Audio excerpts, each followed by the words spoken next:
Si je vous dis dystopie, fureur, sidération, tsunami, à quoi pensez-vous? Plutôt à qui? Ce sont des mots que on l'entend régulièrement depuis 100 jours. Vous pensez sans doute à Donald Trump, évidemment, ça fait tout juste 100 jours qu'il est de retour à la Maison-Blanche. Et pour célébrer cet anniversaire, on va le qualifier comme ça, le président américain organise un grand meeting ce soir dans le Michigan. Et regardez, ils mettent en avant un bilan. L'immigration et les expulsions sans photo sont aujourd'hui exhibées devant la Maison-Blanche. Ce sont des criminels clandestins accusés de meurtre, de viol, de trafic de drogue, arrêtés et en passe d'être expulsés. C'est le seul clip officiel mis en ligne par l'administration américaine. Magali Barthès, juste un premier commentaire.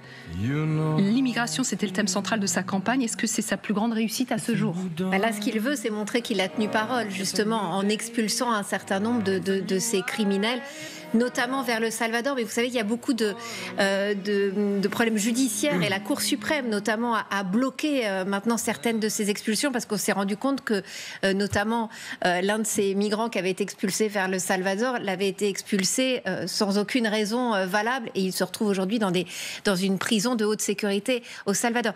L'idée, c'est vraiment de reprendre la main quand il diffuse ce genre de clip parce qu'en effet, les sondages ne sont pas très bons au bout de ces 100 jours et ce qu'il veut dire, c'est vraiment aidez-moi à mettre la pression. Il va signer de nouveaux décrets cet après-midi, notamment pour mettre la pression sur des villes démocrates qui, d'après lui, ne coopèrent pas suffisamment avec les forces de l'ordre. Mais là, il veut vraiment s'adresser au peuple MAGA pour leur dire « Je vous avais promis d'expulser les criminels, les violeurs. Eh bien, je tiens parole et aidez-moi à le faire encore davantage parce que, évidemment, l'état profond m'en empêche. » C'est une image forte aujourd'hui. Il y en a eu d'autres au cours de ces 100 jours. Laura Pouget nous a rejoint. Laura, vous nous faites revivre les 100 premiers jours de Trump en quelques moments forts. 20 janvier dernier, Magali, vous vous en souvenez certainement, Donald Trump vient tout juste de prêter serment, de retour dans le bureau ovale, il se met en scène, signant toute une série de décrets, parmi eux des mesures de réduction de l'immigration, le retrait de l'Organisation mondiale de la santé ou encore de l'accord de Paris sur le climat. Sa présidence est lancée. Quelques semaines plus tard, le 9 février, à bord de son avion Air Force One, il pose devant les journalistes face à une carte du golfe du Mexique rebaptisée, regardez, Golfe d'Amérique. Une révision géographique qui illustre ses visions impérialistes alors qu'il ne cesse de nommer son voisin canadien le 51e État américain. Le 28 février, c'est l'altercation avec Volodymyr Zelensky dans le bureau ovale. Devant les caméras du monde entier, Trump accuse le président ukrainien de manquer de respect aux États-Unis et de jouer avec la Troisième Guerre mondiale. Ça va faire un grand moment de télévision, conclut-il après la scène. 16 mars, des images venues du Salvador montrent l'arrivée de clandestins tout juste expulsés des États-Unis. Soupçonnés d'appartenir à des gangs, ils sortent de l'avion menottés tête vers le bas pour être conduits à la prison de Tecoluca, spécialement conçue pour accueillir les criminels les plus durs. La justice américaine a interdit le transfert in extremis, mais l'administration Trump est passée outre. 24 mars, Jeffrey Goldberg, rédacteur en chef du magazine américain The Atlantic, révèle qu'il a été ajouté par erreur dans une boucle de messages ultra confidentielle du gouvernement, recevant ainsi les plans des frappes menées contre les Houthis. Dans l'un des échanges interceptés, le secrétaire à la défense Pete Hegseth qualifie les Européens regardés de parasites. Depuis ces fuites, il apparaît comme le maillon faible de l'équipe Trump. Enfin, le 2 avril dernier, le jour annoncé étant redouté, le Liberation Day. Depuis la roseraie de la Maison-Blanche, Donald Trump couvre les économies mondiales d'épines en annonçant une hausse généralisée des droits de douane. La guerre commerciale est déclenchée. Effectivement, ça donne le tournis en si peu de jours. Merci beaucoup, Laura. Je vais vous présenter nos invités. À chacun, je vais demander la même chose. Un mot pour qualifier ces 100 premiers jours de Donald Trump. Valérie Nataf, ancienne correspondante aux États-Unis. Bonjour Valérie. Bonjour Magali. Un mot ? Une phrase, si vous me le permettez. Oui. Les 100 premiers jours de Donald Trump montrent que l'idéologie ne gagne pas toujours et que parfois le marché est plus fort que l'idéologie. Très bien. Général François Chauvency, consultant géopolitique LCI. Bonjour. Et votre mot à vous ? Oui, alors moi, ça 3 mots, il n'y a pas de raison. C'est bien, décapant, oui. Déstabilisant et brouillon. Très bien. Et Bertrand Galichet, bonjour. Bonjour. Grand reporter spécialiste des relations internationales. La stratégie du chaos, le phénomène de cours aussi, et puis très peu de résultats, sauf médiatiquement sur l'immigration et de façon brouillonne sur le DOGE, la réduction de la bureaucratie. Magali Barthès, donc, qui est avec nous. Magali.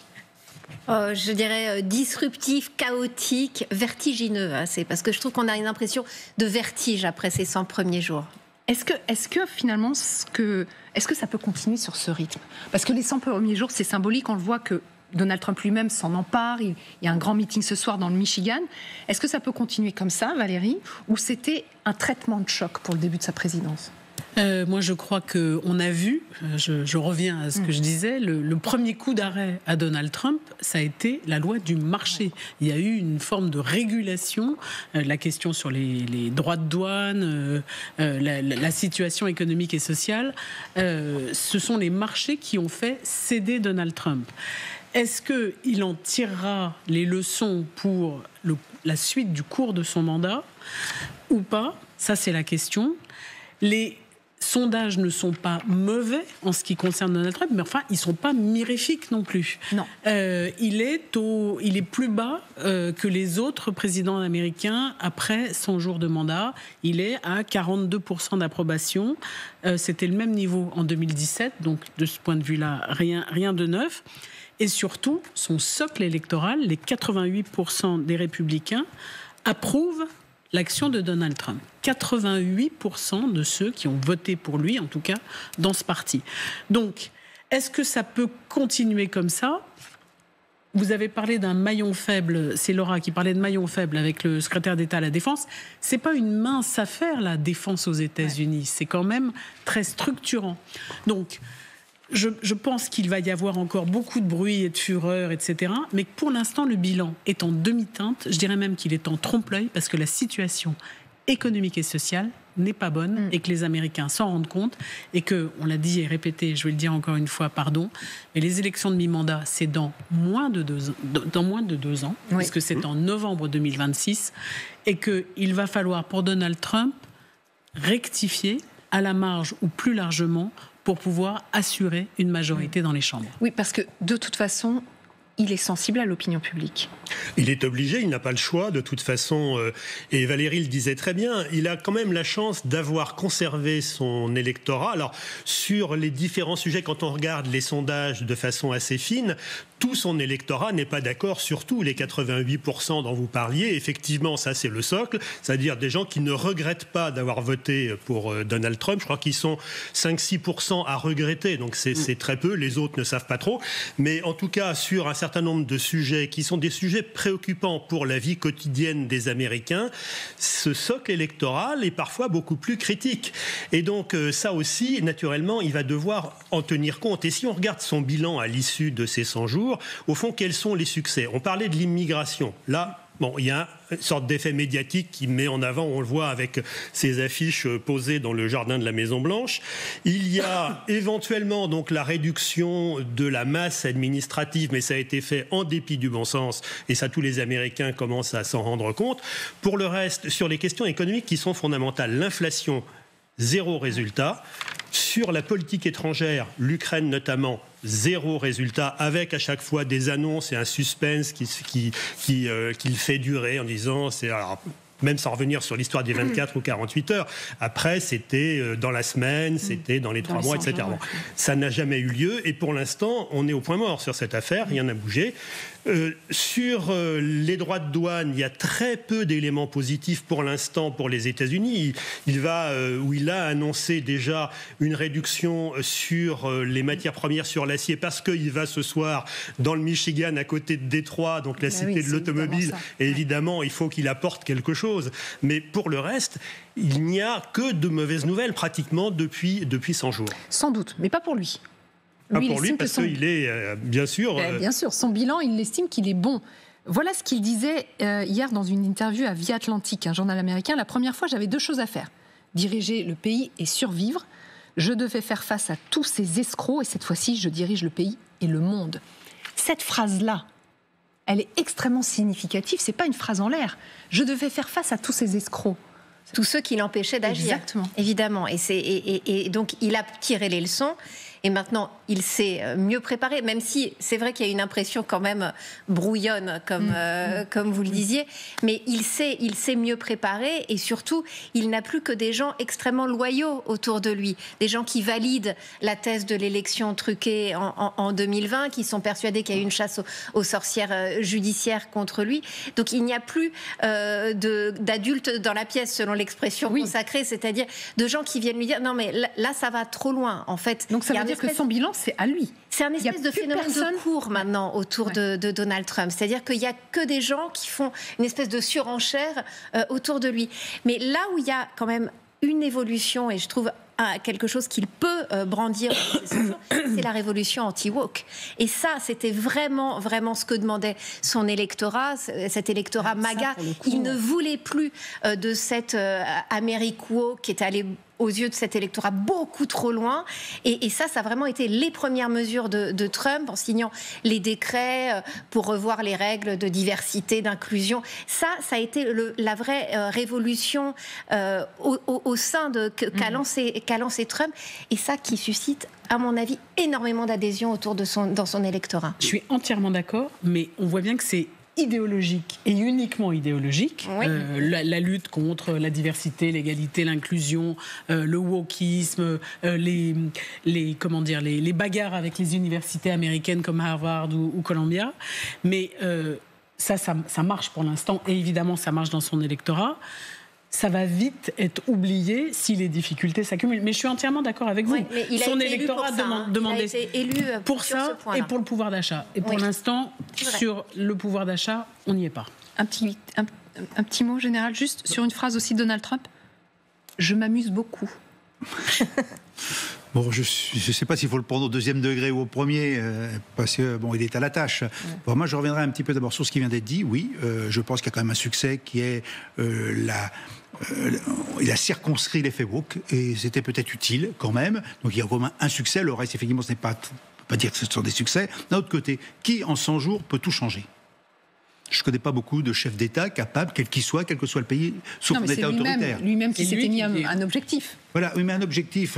C'est vrai, mais il parle beaucoup, il fait beaucoup de communication, il travestit la vérité, c'est une réalité. Voilà. Bon, maintenant qu'il s'amuse beaucoup, je ne suis pas certain vraiment qu'il s'amuse. En revanche, il est certain qu'il a un objectif qui est 1 an et demi avec tous les pouvoirs, et d'en profiter au maximum, non pas pour en profiter à titre personnel, j'espère, mais au moins de changer les choses d'une manière plus ou moins définitive. Mais il n'a qu'1 an et demi, effectivement, pour le faire.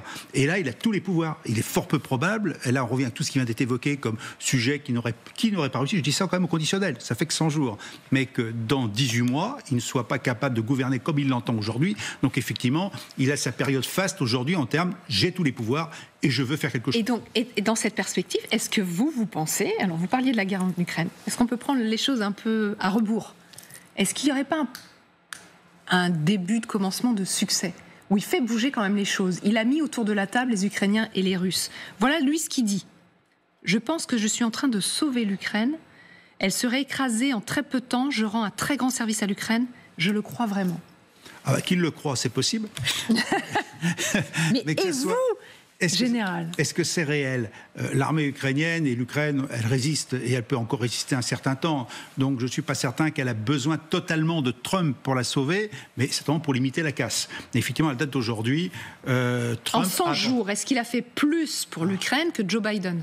Oui, mais oui, plusieurs années. mais pour une raison très simple, non pas parce qu'il a été très efficace en termes de soutien physique, mais simplement déjà parce que, comme vous l'avez dit, il a mis les uns et les autres autour d'une table de négociation, peu importe le résultat, mais il est un peu comme ça. Moi, ce que je vois avec son premier mandat et aujourd'hui, il fait des tentatives, et puis à la limite, il a mis tout ce qu'il pouvait pour que ça s'arrange, parce que c'est un pacifiste, je dirais, dans l'âme, peut-être, bien que les frappes sur les outils actuellement pourraient laisser poser quelques interrogations, mais néanmoins, il n'aime pas la guerre, il n'en veut pas, donc il propose. Il donne, s'il peut, mais après un certain temps, ce qui risque de se passer, on verra ça dans la semaine qui suit, ou dans les 15 jours, ou dans 3 semaines, on ne sait plus comment ça va se passer. Mais attendez, je vous ai donné tout ce qu'il fallait pour trouver une solution, vous ne voulez pas la prendre, et bien maintenant je vous laisse. Et je pense qu'il a fait ça aussi avec la Corée du Nord. Chaque fois qu'il fait de la négociation géopolitique, c'est un petit peu comme ça. C'est-à-dire, il y va, je pense de bonne foi, il met tout ce qu'il peut, Et puis à un moment, s'il voit qu'on ne veut pas l'écouter ou que ça ne marche pas, il dit je passe à autre chose. Et c'est un peu d'ailleurs ce qu'ont dit ses conseillers il n'y a pas si longtemps. Si ça ne marche pas en Ukraine, on passe à autre chose. Ouais.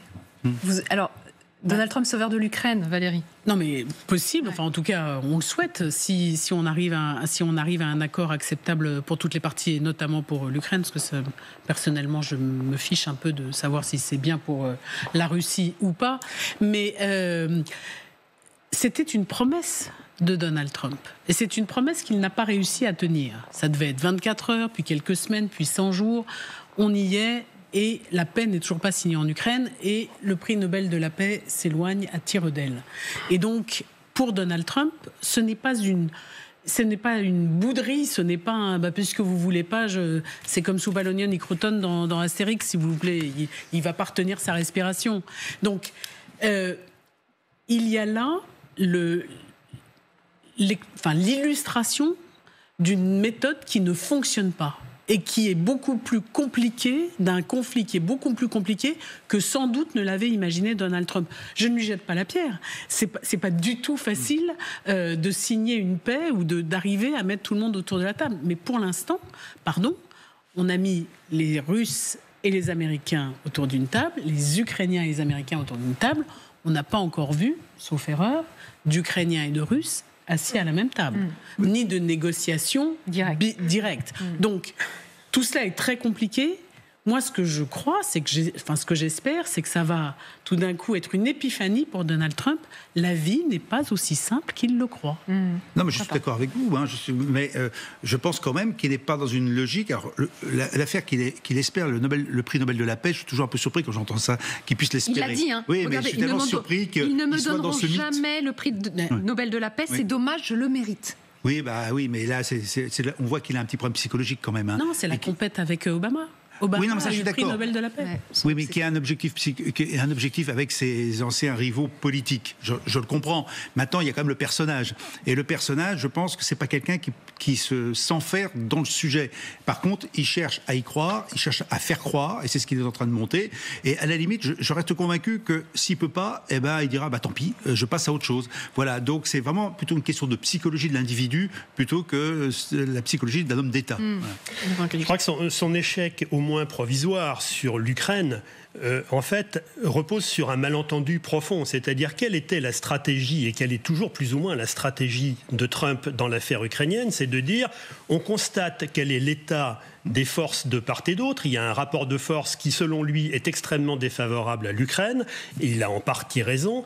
Et donc, on va essayer, à partir de cet état de fait, de construire une paix qui sera sans doute défavorable pour l'Ukraine, mais peu importe, puisque ce qui m'importe, c'est la paix, in fine. Et donc, par rapport aux Ukrainiens, mais aussi par rapport aux Européens, il y a un immense malentendu, puisque les Européens, eux, n'acceptent pas cette situation. Et ce qu'on a vu l'autre jour à Rome, dans l'église Saint-Pierre, dans la basilique Saint-Pierre, c'était une magnifique image médiatique. J'assume d'avoir été très, sceptique sur le résultat de cette rencontre d'un quart d'heure ou de 10 minutes qui ne pouvait pas résoudre un problème qui date de 2014.